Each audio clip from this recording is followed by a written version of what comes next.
January 25, 1969. The United States House of Representatives. The most sacred chamber of American democracy. A room where for 180 years, only white men had held real power. The mahogany panels gleam under the chandeliers, as 434 congressmen in dark suits conduct the nation's business. Then, cutting through the controlled murmur of political discourse, a voice rings out that will change everything. The gentleman will sit down. The gentleman is out of order. Every conversation stops. Every head turns. Because the voice doesn't belong to a senior statesman or respected committee chair. It belongs to a black woman in a bright dress who just told the most powerful men in America to shut up and sit down. If you think you've seen fearless political pioneers, wait until you discover what Shirley Chisholm accomplished in the halls of power. If you enjoy these kinds of stories about trailblazers who shattered every barrier, subscribe to the channel now and leave a comment saying "Remember Shirley," so her revolutionary legacy is never forgotten. To understand how outrageous this moment really was, you need to know what America expected from black women in 1969. In 1969, black women were expected to be invisible, quiet, grateful for any scraps thrown their way. They cleaned the offices where decisions were made but never participated in making them. They raised the children of powerful families but had no voice in shaping their futures. They certainly weren't supposed to walk into the most exclusive boys' club in the nation and start giving orders. But Shirley Chisholm didn't get the memo about what she was supposed to do. The man she was addressing, Congressman Jamie Whitten of Mississippi, chairman of the House Agriculture Committee, one of the most senior, respected, and feared members of Congress. A man who had spent decades controlling farm subsidies and food programs. A man who expected deference, especially from freshmen, and double especially from black women. He had just tried to silence her during a heated debate about funding for food programs that would feed hungry children in America's inner cities. Big mistake, because Shirley Chisholm had spent her entire life preparing for moments exactly like this one. She had been underestimated, dismissed, and told to know her place by men, just like Whitten, since she was old enough to understand what those words meant. And every single time, she had proven them devastatingly wrong. What the gentlemen in that chamber didn't understand was that they weren't dealing with just any freshman congressman trying to make a good impression. They were facing someone who had already broken every rule, shattered every expectation, and climbed every impossible mountain just to reach this moment. Someone who had been told no so many times that the word had lost all meaning.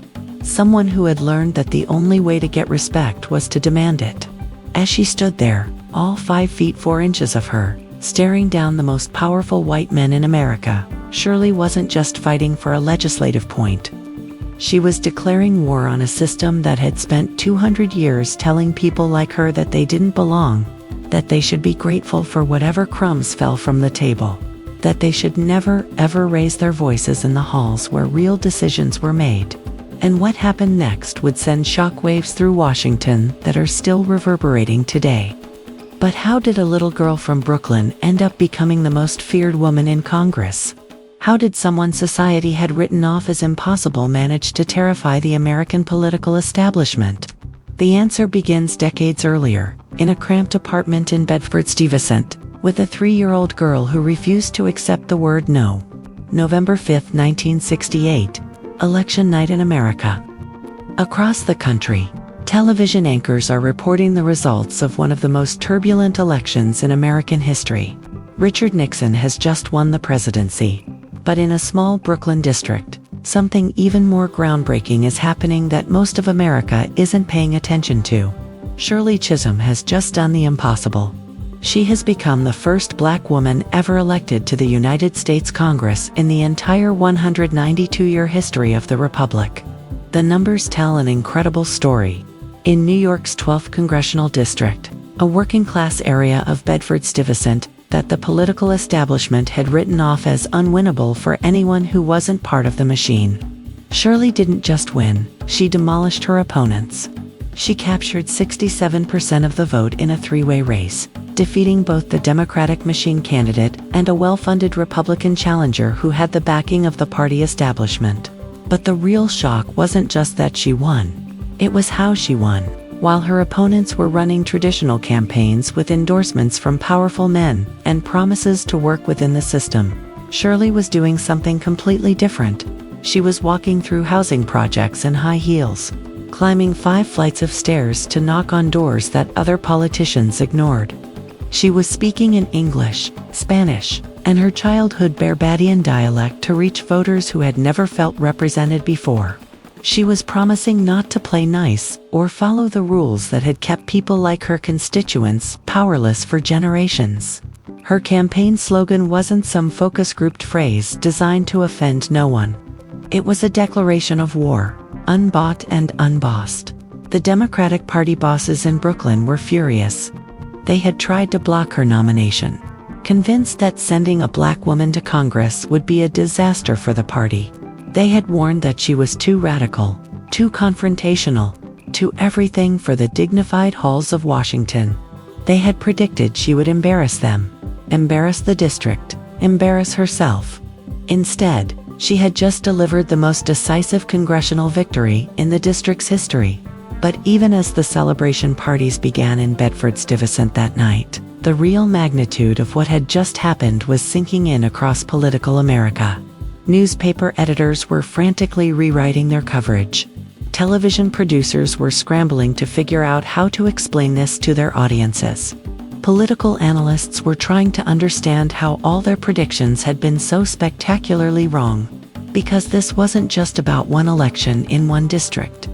This was about the impossible becoming possible. This was about a system that had been designed to exclude people like Shirley Chisholm being forced to make room for her anyway. This was about the moment when American politics realized that the rules had just changed forever. As Shirley stood in front of her cheering supporters that night, declaring, "I am not the candidate of Black America, although I am Black and proud. I am not the candidate of the women's movement of this country, although I am a woman and equally proud of that. I am the candidate of the people." Something electric was happening in that room. But what none of them knew, not Shirley, not her supporters, not the political establishment that was watching in stunned disbelief, was that this victory was just the opening shot. Because when Shirley Chisholm walked into the U.S. Capitol in January 1969, she wasn't planning to quietly take her seat and follow the unwritten rules that governed how freshman congresspeople were supposed to behave. She was planning to set Washington on fire. November 30th, 1924. A tiny apartment in Bedford-Stuyvesant, Brooklyn. Ruby St. Hill, a young woman from Barbados, is in labor with her first child. Outside, the neighborhood bustles with the energy of recent immigrants from the Caribbean who have come to America seeking opportunity. Inside, as the midwife works, nobody knows that the baby about to be born will grow up to shake the foundations of American power. Her name is Shirley Anita St. Hill, and from the moment she takes her first breath, she refuses to follow anyone else's rules. At 3 years old, while other children are learning to walk quietly and speak when spoken to, Shirley is already challenging authority. Her mother Ruby tries to teach her the lessons that Caribbean immigrant parents know will keep their children safe in America. Be respectful, don't make waves. Work twice as hard to get half as much. But Shirley has other ideas. The first sign comes during a family dinner when Shirley's uncle makes an offhand comment about women knowing their place. Without hesitation, 3-year-old Shirley stands up on her chair and declares, "I don't have a place. I make my own place." The room falls silent. Her parents exchange worried glances. Even at 3, their daughter is showing a defiance that could get her into serious trouble in 1920s America. But Ruby St. Hill makes a decision that will change American history. Instead of crushing her daughter's spirit, she decides to channel it. When Shirley is 7, Ruby makes an extraordinary choice. She sends her daughter back to Barbados to live with her grandmother, Emmeline Seal. It's a painful separation. But Ruby knows something that other immigrant parents don't. In Barbados, her daughter will attend schools where Black children are expected to excel, where being smart and outspoken isn't just tolerated but celebrated. For 4 transformative years, Shirley grows up in a world where she never hears the words "you can't because you're black" or "you can't because you're a girl." Her grandmother Emmeline becomes her first political mentor, teaching her that intelligence is power and that power should never be apologized for. In Barbadian schools, Shirley learns to debate, to question authority, to believe that her voice matters. But the real test comes when she returns to Brooklyn at age 11. The contrast is devastating. American schools in the 1930s are designed to teach black children their place in society. Teachers expect less from students who look like Shirley. Guidance counselors automatically steer black girls toward domestic work or basic clerical jobs. The message is clear and constant: dream small, stay quiet, be grateful for whatever opportunities white society decides to give you. Shirley's response: she becomes the most disruptive student in every classroom. Not disruptive in a troublemaking way, but disruptive in a way that terrifies her teachers. She asks questions they can't answer. She challenges textbooks that ignore black contributions to history. She refuses to accept simplified assignments when she knows she's capable of more complex work. When a high school guidance counselor tells her she should consider becoming a maid because that's realistic for girls like you, 16-year-old Shirley looks him dead in the eye and says, "The only thing that's realistic is that you don't know what girls like me can accomplish." Her teachers don't know what to do with her. Her classmates are amazed by her fearlessness. Her parents are proud but worried, because everyone can see that Shirley St. Hill is heading for either extraordinary success or devastating failure. There's no middle ground for someone who refuses to play by the rules. By the time she graduates from Girls High School in Brooklyn, Shirley has already decided what she's going to do with her life. She's going to change the world. She just hasn't figured out exactly how yet.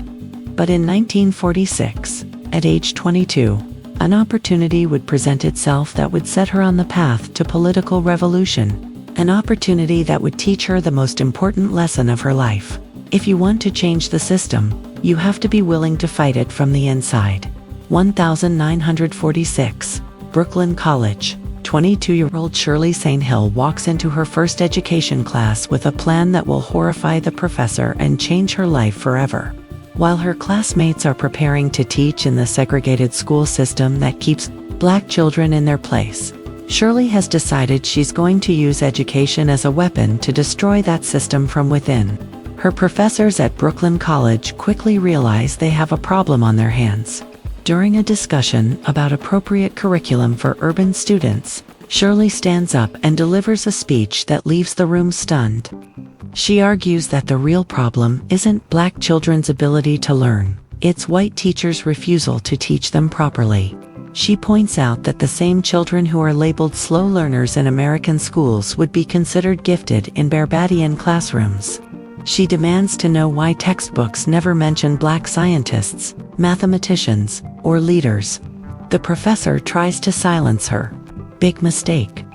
"Professor," Shirley says, her voice carrying that unmistakable Caribbean authority, "if you're not comfortable discussing the truth about education, perhaps you shouldn't be training future teachers." The classroom erupts. Some students are shocked by her audacity, others are inspired by her courage, but everyone understands that they've just witnessed something extraordinary. This becomes Shirley's pattern throughout college.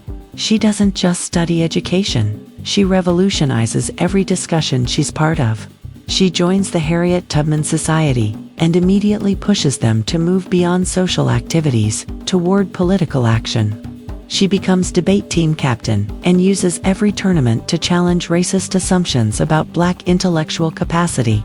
She writes papers that her professors call too radical, while simultaneously earning the highest grades in her classes. But her real education is happening outside the classroom. In 1946, Bedford-Stuyvesant is exploding with political energy. World War II veterans are returning home to discover that they fought for democracy abroad while being denied basic rights at home. Housing discrimination is rampant. Employment opportunities for college-educated black women are virtually non-existent. The community is angry, organized, and ready for change. Shirley throws herself into this movement with characteristic intensity. She starts attending Democratic Party meetings in her district, only to discover that black voters are expected to show up on election day, but never participate in candidate selection or policy discussions. When she asks why there are no black candidates for local office, party bosses tell her to be patient and work within the system. That's when Shirley learns the most important lesson of her political life. The system isn't broken, it's working exactly as designed. And the only way to fix it is to break it completely. She begins organizing voter registration drives in housing projects that politicians ignore. She creates study groups where community members learn about local government and how political decisions affect their daily lives. She starts questioning every assumption about how politics is supposed to work in Brooklyn. In 1953, everything changes when she meets Conrad Chisholm, a private investigator from Jamaica who shares her passion for justice and her refusal to accept limitations. Their courtship is unconventional. Their first dates involve attending political rallies and community meetings. When Conrad proposes, he tells her, "I know I'm not marrying a typical wife. I'm marrying a revolutionary." He's absolutely right. By 1953, Shirley Chisholm has completed her education degree, begun working as a teacher, and started making a name for herself as the most fearless voice in Brooklyn Democratic politics. She's 29 years old, married to a man who supports her ambitions, and absolutely convinced that she can use the political system to create the change her community desperately needs. She just doesn't realize yet that the political establishment has been watching her, taking notes, and preparing to crush her before she becomes too powerful to stop. But in 1964, an opportunity would arise that would test everything she's learned about fighting systems designed to exclude her. An opportunity that would either make her a powerhouse or destroy her completely. 1964. The Bedford-Stuyvesant Democratic Club, a smoke-filled room where Brooklyn's political machine has controlled black votes for decades, without giving black residents any real power. 40-year-old Shirley Chisholm walks into the monthly meeting with a proposal that will either make her career or end it before it truly begins. She wants to run for the New York State Assembly.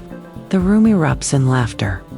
Not polite chuckles, but deep, dismissive belly laughs from men who think they've just heard the funniest joke of their political careers.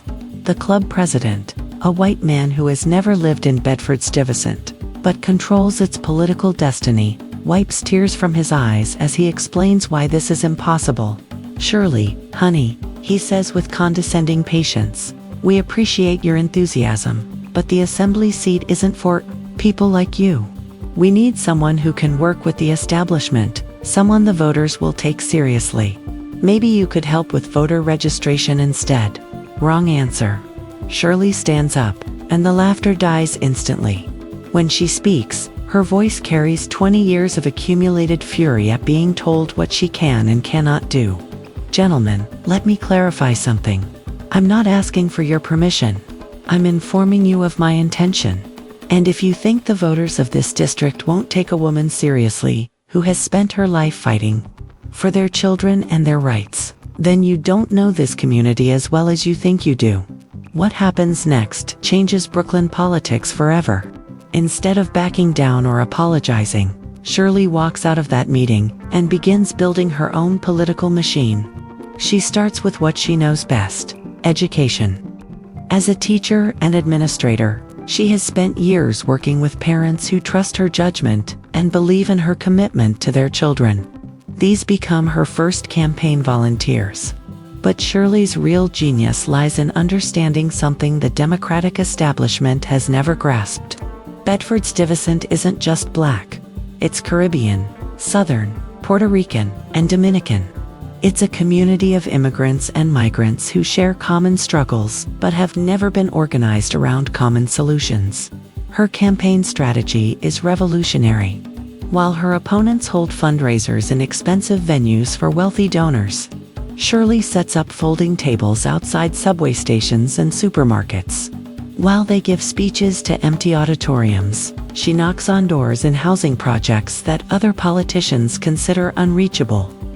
While they promise to work within the system, she promises to tear down the barriers that have kept working families powerless. Her slogan becomes legendary in the community: "Unbought and Unbossed." The Democratic machine panics. They've never faced an opponent who refuses to play by their rules. They try offering her money to drop out. She refuses. They try intimidation tactics, spreading rumors about her radical ideas. The rumors backfire when community members realize that Shirley's radical ideas include things like better schools, affordable housing, and jobs that pay living wages. Election Day, November 1964. The political establishment is confident they've contained the Shirley Chisholm threat. Their candidate, a loyal machine politician, has the endorsements, the money, and the traditional voter mobilization operation. But when the votes are counted, something unprecedented has happened. Shirley Chisholm hasn't just won. She's delivered a landslide that shocks political observers across New York State. She captures 18,151 votes to her opponent's 1,893. It's not even close. It's a political earthquake that sends a message heard from Brooklyn to Albany. The old rules no longer apply.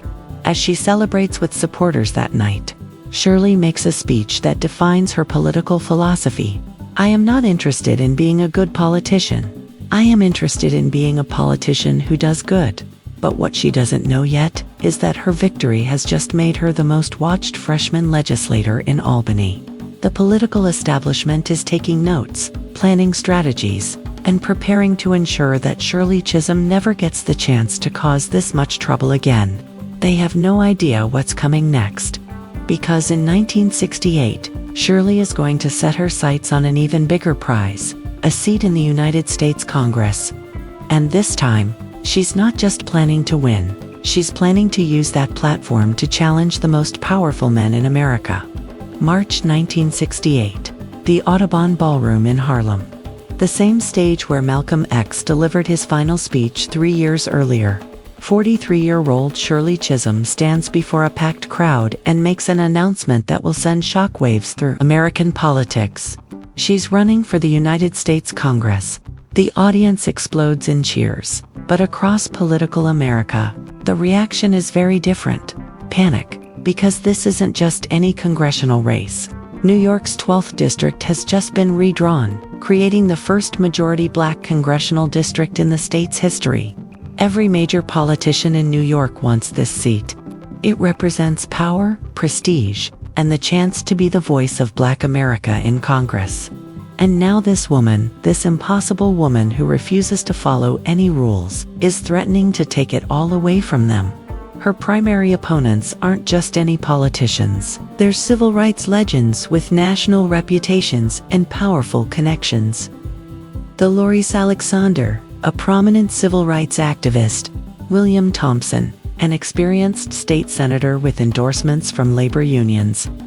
These are candidates who have paid their dues, waited their turn, and expect the black political establishment to fall in line behind their campaigns. Instead, they're facing a candidate who refuses to acknowledge that it's anyone's turn. Shirley's campaign strategy horrifies political professionals. She has no major donors, no celebrity endorsements, no support from established civil rights organizations. What she has is something far more dangerous: the support of people who have never felt represented by politics before. Her first campaign manager quits after 2 weeks, declaring her unmanageable. Her second campaign manager quits after she refuses his advice to tone down her rhetoric. By the third campaign manager, Shirley decides to run the campaign herself, with help from volunteers who believe in her message rather than political professionals who want to control it. The Democratic establishment launches a coordinated attack unlike anything seen in Brooklyn politics.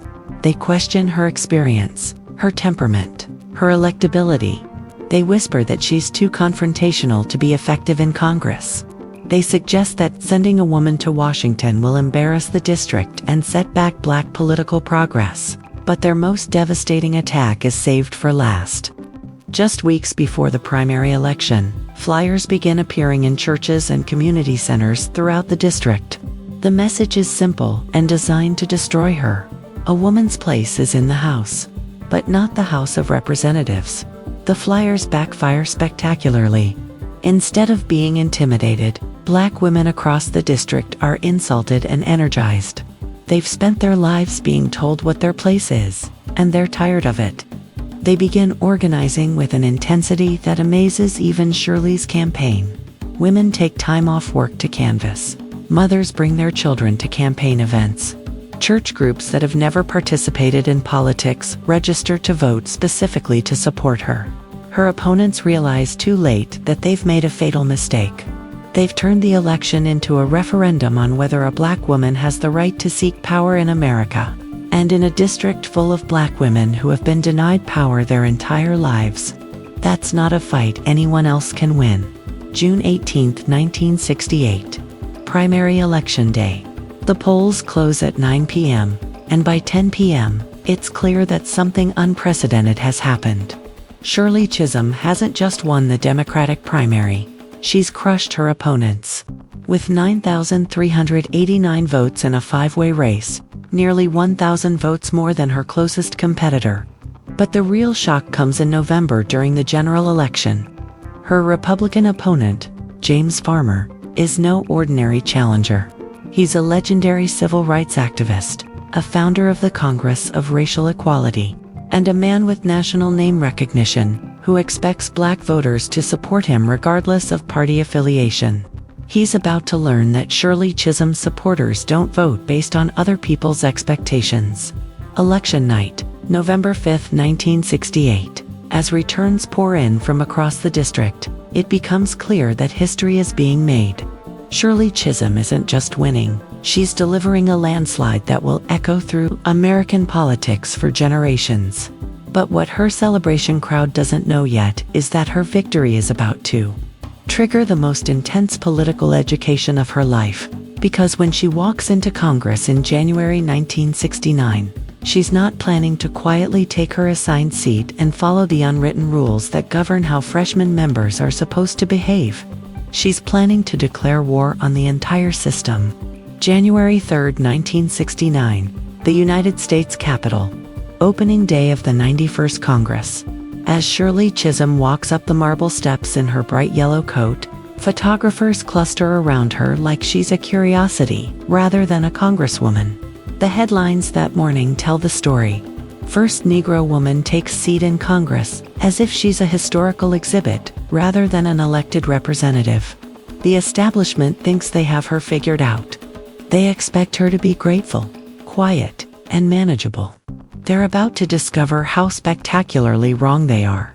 Within hours of being sworn in, Shirley receives her committee assignment from the Democratic leadership. She's been placed on the House Agriculture Committee, specifically the subcommittee dealing with rural development and watersheds. For a congresswoman representing inner-city Brooklyn, a district with more concrete than farmland, this assignment is either a cruel joke or a deliberate insult. Most freshman representatives would quietly accept their assignments and spend their first term learning the system. Shirley Chisholm is not most representatives. She marches straight to the office of House Speaker John McCormack, a man who has controlled congressional power for decades and expects deference from junior members. What happens next becomes Capitol Hill legend. "Mr. Speaker," Shirley announces, "I refuse to accept this committee assignment. My district doesn't need expertise on rural watersheds. My constituents need someone fighting for urban housing, education funding, and social programs. This assignment serves neither them nor the nation." McCormack is stunned. No freshman has ever walked into his office making demands. No woman has ever challenged his authority so directly. And certainly no Black person has ever spoken to him with such complete absence of deference. He explains with patronizing patience that committee assignments are final, that she needs to learn how things work before she can expect better assignments. "Mr. Speaker," Shirley replies, "I didn't come to Congress to learn how things work. I came to change how things work." When McCormack refuses to reconsider, Shirley does something that horrifies congressional leadership. She goes public. She calls a press conference and announces that the Democratic Party has tried to silence her before she's even had a chance to speak. She explains that assigning the only black woman in Congress to a committee dealing with rural issues while urban America burns is not just insulting, it's actively harmful to the people who elected her. The media explodes. Congressional reporters have never seen anything like this. Freshmen are supposed to be seen and not heard for at least their first term. They're supposed to defer to senior members and wait patiently for better opportunities. They're not supposed to declare war on the leadership of their own party during their first week in office. But Shirley's strategy works perfectly. The negative publicity forces McCormack to offer her a new assignment, the Veterans Affairs Committee. It's still not ideal for her urban district, but it's infinitely better than agriculture. More importantly, she's sent a message that will define her entire congressional career. She will not be controlled, managed, or silenced by anyone. The establishment's revenge comes quickly. Within weeks, Shirley finds herself frozen out of informal power networks that determine how business really gets done in Congress. Senior Democrats stop inviting her to strategy meetings. Committee chairs ignore her questions during hearings. Her legislative proposals disappear into committee black holes. The message is clear: conform or be marginalized. Shirley's response: she builds her own power base. Instead of courting congressional leaders who want to control her, she starts cultivating relationships with activists, journalists, and voters across America who see her as their voice in Washington. When senior Democrats refuse to support her legislation, she builds bipartisan coalitions with progressive Republicans who respect her independence. When committee chairs try to silence her, she takes her message directly to the American people through television interviews and speaking tours. The strategy terrifies congressional leadership more than open rebellion would. They know how to deal with lawmakers who fight within the system's rules. They have no idea how to control someone who has built her own system entirely outside their influence. By the end of her first year, Shirley Chisholm has become the most famous freshman in congressional history. She's appeared on every major television network, delivered speeches at universities across the country, and built a national following that extends far beyond her Brooklyn district. She's also made enemies of some of the most powerful people in American politics. But in 1972, she's about to do something that will make all her previous controversies seem mild by comparison. Something that will either establish her as one of the most important political figures of her generation, or end her career in spectacular failure. She's going to run for President of the United States. And when she does, she's going to prove that a black woman can compete for the highest office in the land, even if the entire political establishment lines up to stop her. January 25, 1972. The Concord Hotel in Brooklyn. Shirley Chisholm stands before a crowd of reporters, cameras, and supporters, preparing to make an announcement that will shock American politics to its core. Behind her hangs a simple banner with words that seem impossible. Chisholm for President. She takes a deep breath and delivers the line that will rewrite the rules of American politics forever. I stand before you today as a candidate for the Democratic nomination for President of the United States of America. The room explodes. Reporters scramble for phones. Camera flashes pop like strobe lights. Because what Shirley Chisholm has just done has never happened in the 196-year history of the American Republic. She has become the first woman of any race to seek the presidential nomination of a major political party. She has become the first African American to mount a serious campaign for president. She is attempting something that every expert, every poll, and every conventional wisdom says is absolutely impossible. The reaction from the political establishment is swift and brutal. Within hours, Democratic Party leaders are calling her campaign a publicity stunt. Civil rights leaders who should be supporting this historic breakthrough are instead denouncing her for dividing the black vote. Women's organizations that claim to support female empowerment are conspicuously silent about her candidacy. The message from every corner of American power is unanimous: this cannot be allowed to succeed. But Shirley doesn't need their permission. She has something more powerful: the support of people who have been told all their lives that they don't matter in American politics. Her campaign launch reveals a coalition that political experts insist doesn't exist. doesn't exist. Black women who have never seen anyone who looks like them seek real power. Young people who are tired of choosing between candidates who all represent the same establishment interests. Working-class families who want someone who understands their struggles rather than just their votes. Her campaign strategy defies every rule of presidential politics, while her opponents, George McGovern, Hubert Humphrey, Edmund Muskie, are raising millions of dollars from wealthy donors and building traditional campaign organizations. Shirley is running on a shoestring budget, with volunteers who believe in her message more than political professionals who want to control it. The media doesn't know how to handle her candidacy. They alternate between treating her as a curiosity and a threat. When she speaks about ending the Vietnam War, expanding social programs, and guaranteeing equal rights for all Americans, reporters ask her questions like, "Do you really think America is ready for a black woman president?" When she outlines detailed policy proposals, they want to know about her hairstyle and fashion choices. But something extraordinary happens as the campaign progresses. In state after state, Shirley draws crowds that dwarf those of her better-funded opponents. At college campuses, students pack auditoriums to hear her speak. In inner cities, communities that have been ignored by presidential candidates for generations turn out in massive numbers. At women's organizations, audiences give her standing ovations that last 4 minutes. The other candidates begin to take notice. And they're terrified. Because Shirley Chisholm isn't just running for president, she's exposing how narrow and exclusionary American presidential politics has always been.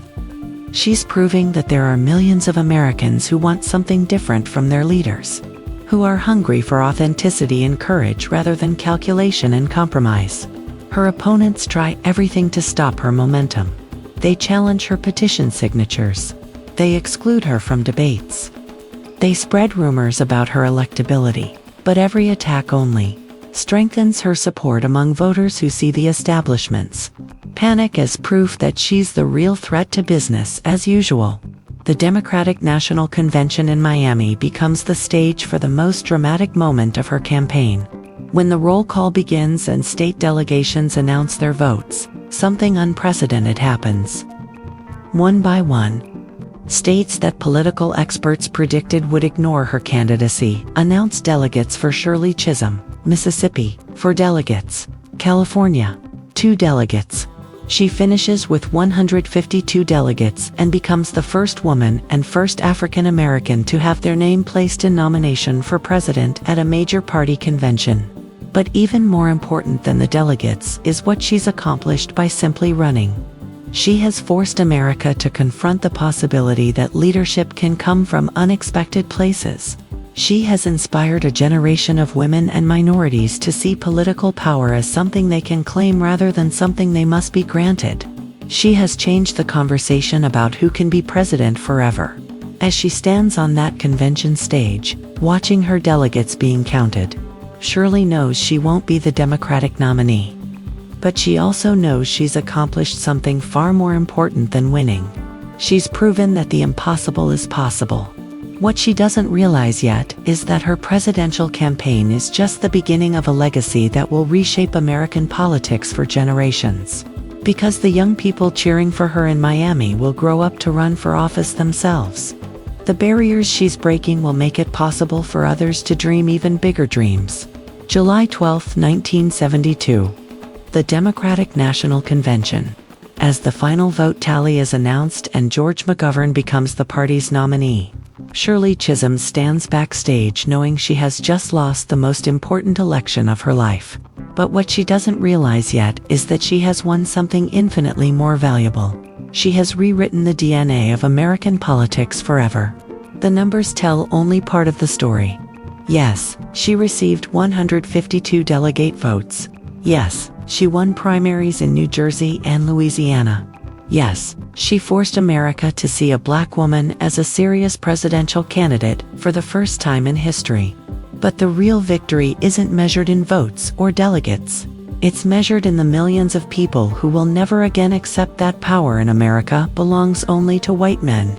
20 years later, when Carol Moseley Brown becomes the first black woman elected to the U.S. Senate, she will credit Shirley Chisholm for showing her it was possible. 36 years later, when Hillary Clinton accepts the Democratic nomination for president, she will acknowledge that she's standing on Shirley's shoulders. 48 years later, when Kamala Harris becomes the first woman vice president, she will carry a photo of Shirley in her briefcase as inspiration. But Shirley's legacy goes far deeper than the politicians she inspired. It lives in every woman who refuses to accept that certain jobs are not for people like her. It lives in every minority candidate who runs for office, despite being told they're unelectable. It lives in every voter who demands authenticity from their leaders, rather than accepting whatever candidates the establishment offers. What Shirley proved in 1972 was revolutionary, that political power in America doesn't have to be inherited, awarded, or granted by those who already have it. It can be claimed, demanded, and seized by anyone brave enough to fight for it. She showed that the question isn't whether America is ready for different kinds of leaders. The question is whether those leaders are ready to fight for America. Her congressional career continued for 12 more years after her presidential campaign. And every single year she remained exactly what she had always been, unbought and unbossed. She fought for education funding when it was unpopular. She opposed the Vietnam War when it was politically dangerous. She supported women's rights when it cost her support among male voters. She championed workers' rights when corporations tried to silence her. She never apologized for being difficult. She never softened her message to make others comfortable. She never played the political games that her advisors insisted would make her more effective, because Shirley Chisholm understood something that most politicians never learn. Effectiveness isn't about how well you work within a broken system. It's about how successfully you break that system so it works for everyone. When she retired from Congress in 1983, Shirley left behind more than just a voting record or a list of legislative achievements. She left behind a blueprint for how anyone can challenge power, how anyone can demand justice, and how anyone can change a country that claims certain kinds of leadership are impossible. The woman who was told she couldn't win real power had led an army of voters into battle against exclusion and won. The woman who was told she couldn't run for president had cracked the ceiling over the White House for everyone who came after her. The woman who was told she couldn't change America had shaken Congress to its core and inspired generations of leaders who look like the people they represent. Today, every time a woman runs for office, every time a minority candidate refuses to accept that they're unelectable, every time someone demands that their voice be heard in the halls of power, they are continuing the revolution that Shirley Chisholm started. They are proving that her most famous words weren't just a slogan, they were a promise. If they don't give you a seat at the table, bring a folding chair. If this story of impossible courage inspiring generations of change moved you, imagine what other revolutionary histories have been buried by people who couldn't handle the truth about American power. Subscribe to the channel now for more untold stories of people who refused to accept the word impossible, and comment below with "Remember Shirley," so her legacy of fearless leadership lives on forever.